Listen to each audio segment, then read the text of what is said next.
Pas denoncimeve të pushuesve për çmime abuzive të çadrave dhe shezlongëve, një grup nga Task Forca e Turizmit ka zbarkuar në plazhin e Velipojës. Strukturat e bashkisë në bashkëpunim me Policinë e Shtetit, Hetimin Tatimor, Krimin Ekonomik dhe Agjencinë Kombëtare të Bregdetit ndërmorën aksionin për monitorimin e zbatimit të çmimit tavan, që nuk duhet të kalojë vlerën e 900 lekëve. Subjektet janë të detyruara të afishojnë çmimet dhe t'i respektojnë ato, ndërsa numri i 2 bashkisë Shkodër Alban Preka bëri të ditur se pas këtij inspektimi monitorues, nga e premtja çdo shkelje do të ndëshkohet. Nga një verifikim paraprak rezulton që shumë subjekte nuk kanë pas vendosur çmimet për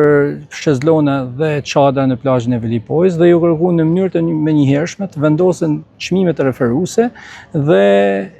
ju kërkuan në mënyrë strikte që mos të kalohet çmimi për plazhin e Velipojës. Preka u bë rithirrje qytetarëve dhe pushuesve që të denoncojnë çdo rast abuzimi me çmimet në sallën operative të policisë bashkiake. Në plazhet publike të administruara nga bashkitë, çmimi për një çadër me 2 shezlong të Velipojës është 500 lekë, për plazhet private 900 lekë çmimi tavan dhe 1500 lekë të reja për struktura që janë në formë gazebo.